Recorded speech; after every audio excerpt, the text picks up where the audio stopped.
Hello everyone, welcome back to my channel once again. This is Vanna Khanduri और आज हम discuss करने वाले हैं साइंस की क्लास को।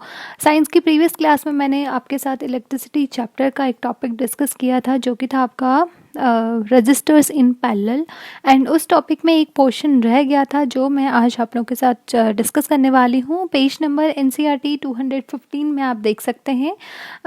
एक आपका न्यूमेरिकल है, एग्जाम्पल है 12.9 और उसके बाद आपका एक पैरा रह चुका था जो कि उसी टॉपिक से रिलेटेड है, और आज सबसे पहले हम उसी टॉपिक को कंप्लीट करेंगे and then we will discuss new topic. तो सबसे पहले मैं इस पैरे को कंप्लीट कर देती हूँ। ये है आपका इम्पॉर्टेंट भी है, दैट्स वाई मैं इसको डिस्कस कर रही हूँ। इसमें आपके एडवांटेजेस एंड डिसएडवांटेजेस दे रखे हैं। मैंने दो टाइप के कॉम्बिनेशन आपको बताए थे, सीरीज़ एंड पैरेलल। तो आपके जो सीरीज़ कॉम्बिनेशन होता है उसके क्या क्या डिसएडवांटेजेस हैं वो आपको इस पैरा में गिवन है, एंड ये बहुत इंपॉर्टेंट टॉपिक है जो कि आता है आपके बोर्ड एग्जामिनेशंस में। दैट्स वाई मैं इसको आज डिस्कस करने वाली हूँ। तो पेज नंबर 215 में आप देख सकते हैं एग्जाम्पल 12.9 के बाद जो आपको पैरा गिवन है, we have seen that in series circuit the current is constant throughout the electric circuit. आप देखते हैं, ये मैंने सीरीज सर्किट आप लोगों के साथ डिस्कस किया था। तो जो सीरीज सर्किट होता है उसमें जो करंट की वैल्यू होती है वो थ्रू आउट पूरे सर्किट में क्या होती है, सेम वैल्यू होती है। Thus it is obviously impracticable to connect an electric bulb and an electric heater in series because they need current of widely different values to operate properly.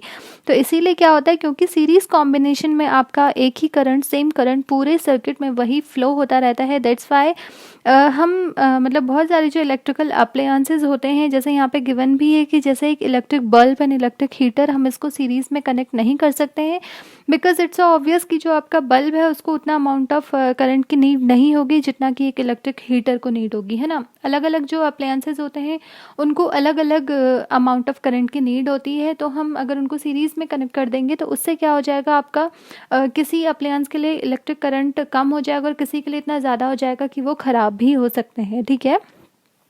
तो इसीलिए हम सीरीज़ में क्या करते हैं, उनको कनेक्ट नहीं करते हैं, ठीक है। तो ये एक डिसएडवांटेज है।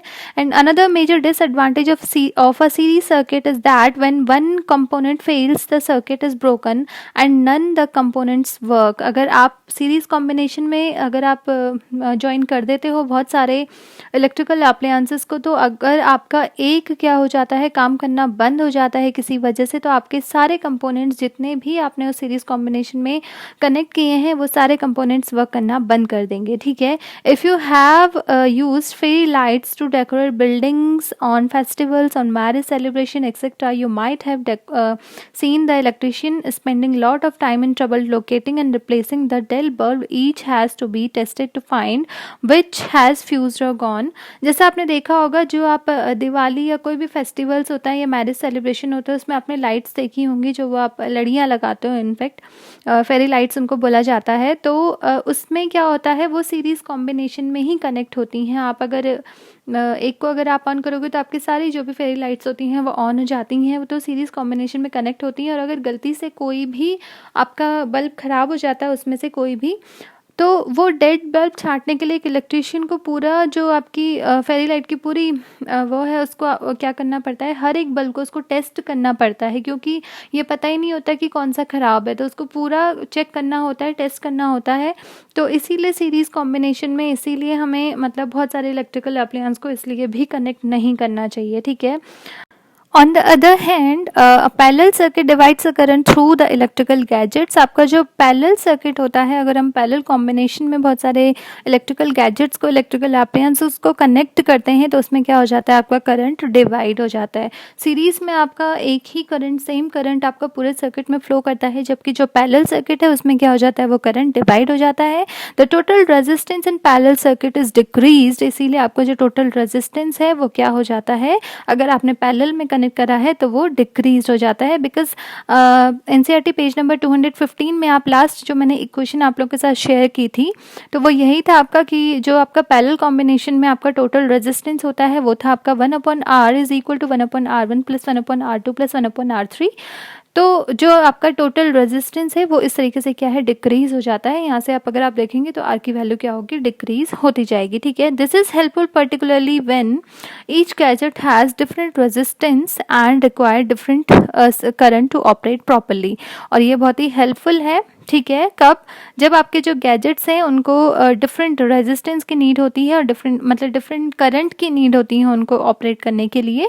ऑब्वियसली आपके कई तरीके के इलेक्ट्रिकल अप्लायंसेस होते हैं, कुछ में आपको करंट की कम करंट की नीड होती है, जबकि कुछ आपके ऐसे होते हैं जिनमें आपको ज़्यादा करंट की नीड पड़ती है। तो इसी तरीके से क्या होगा, उनमें जो रेजिस्टेंस की वैल्यू है वो भी क्या हो जाती है, डिफरेंट हो जाती है। ठीक है, तो ये था आपका बचा हुआ पार्ट जो आपका पैरेलल कॉम्बिनेशन में रह चुका था। और इसमें आपके डिसएडवांटेजेस या एडवांटेजेस अगर बोला जाता है तो यही आपका इम्पॉर्टेंट है, यही पूछा भी जाता है आपका बोर्ड एग्जामिनेशन में।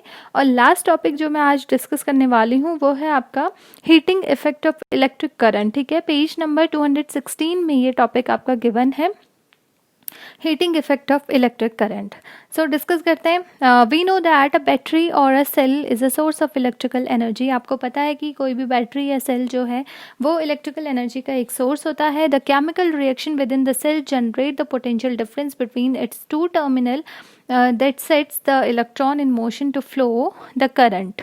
ठीक है, थ्रू अ रजिस्टर और a system of resistors connected to a battery. तो किस तरीके से ये इलेक्ट्रिकल एनर्जी का सोर्स होता है, आपको पता है कि उसमें क्या होती है, जो सेल है उसमें केमिकल रिएक्शन होती है जिसकी वजह से क्या होता है, पोटेंशियल डिफरेंस जनरेट होता है। उसके दो टर्मिनल के बीच में आपने जो माइनस प्लस जो आपने देखा भी होगा वो टर्मिनल्स होते हैं किसी भी बैटरी या किसी भी सेल के। ठीक है, and that sets the electron in motion to flow. और इसी वजह से क्या होता है, जो इलेक्ट्रॉन्स होते हैं फ्लो करना स्टार्ट करते हैं। ठीक है, तो इसी वजह से आपका करंट प्रोड्यूस होता है थ्रू अ रजिस्टर और अ सिस्टम ऑफ रजिस्टर्स। अगर एक रजिस्टर है या सिस्टम ऑफ रजिस्टर्स कनेक्टेड है उस बैटरी से, तो इस तरीके से वो क्या है, एक इलेक्ट्रिकल एनर्जी का सोर्स होता है। एंड वी हैव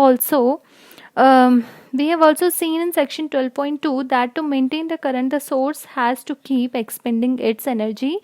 तो आपका जो क्या होता है, करंट को मेंटेन रखने के लिए आपको जो सोर्स होता है वो एनर्जी मतलब उसकी क्या हो, एक्सपेंड होती रहे, ये ज़रूरी होता है। And where does this energy go? तो अगर आपकी एनर्जी इस तरीके से एक्सपेंड होती जाएगी तो एनर्जी जाती कहाँ है?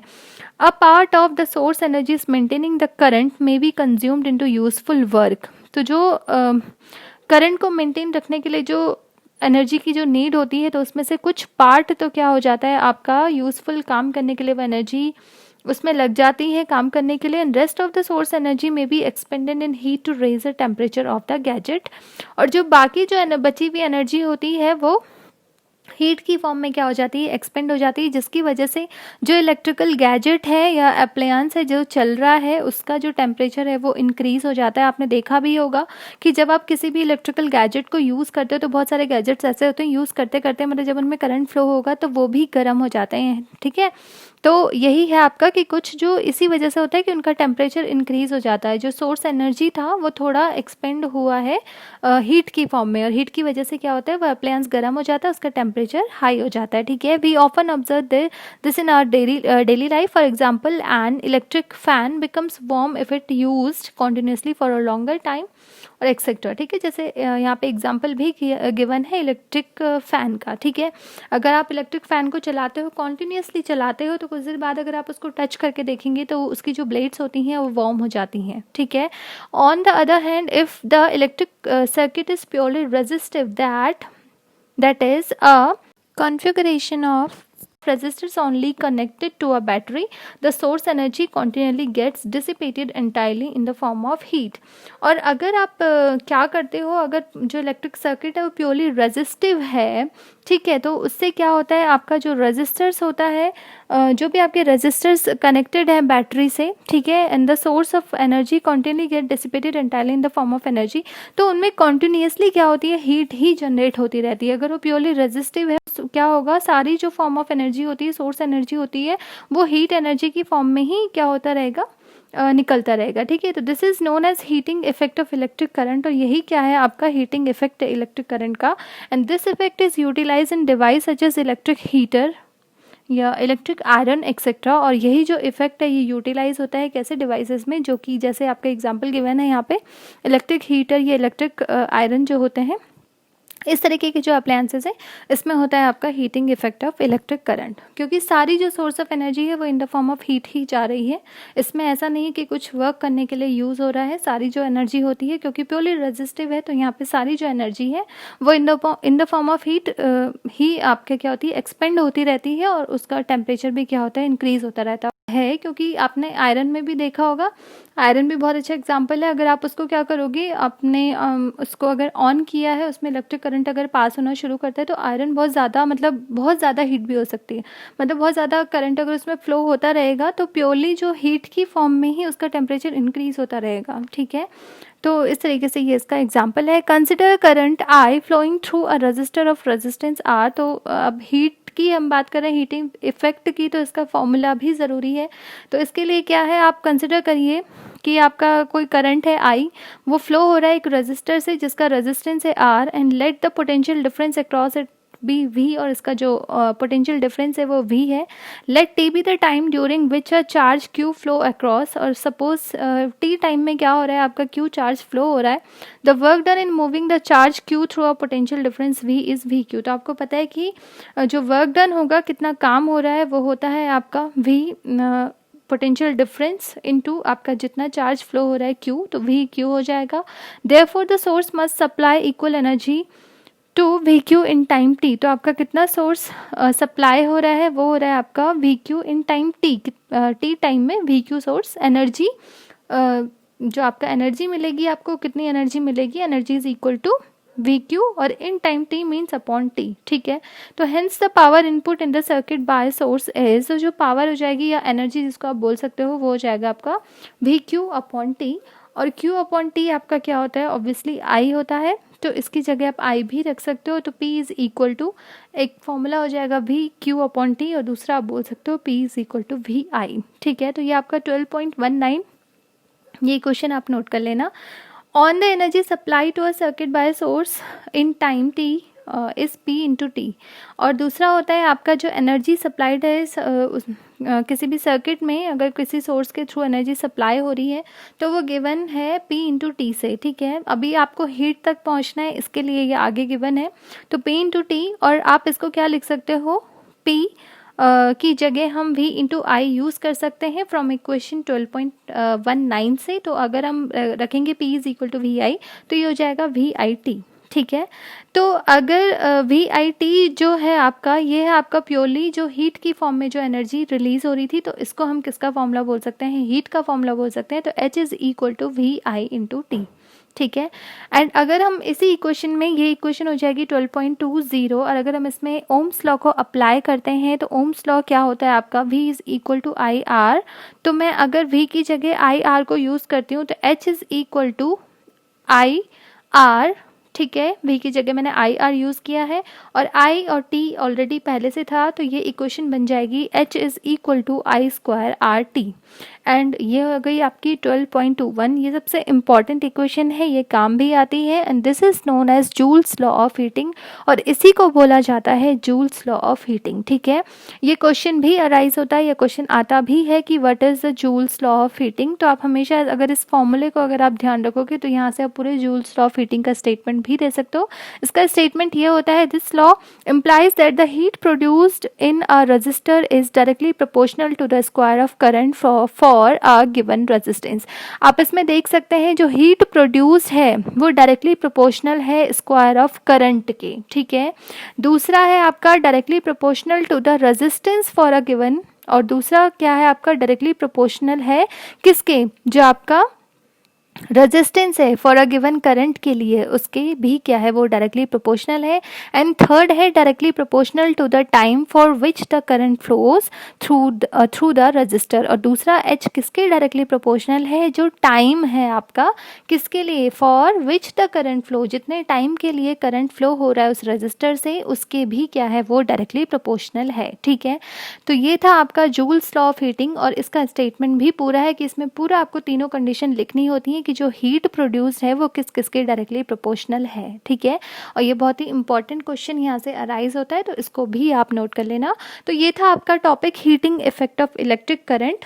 इसके बाद आपका एक टॉपिक और रह चुका है, आई थिंक 2 टॉपिक, तो ये मैं आपके साथ नेक्स्ट क्लास में डिस्कस करूँगी।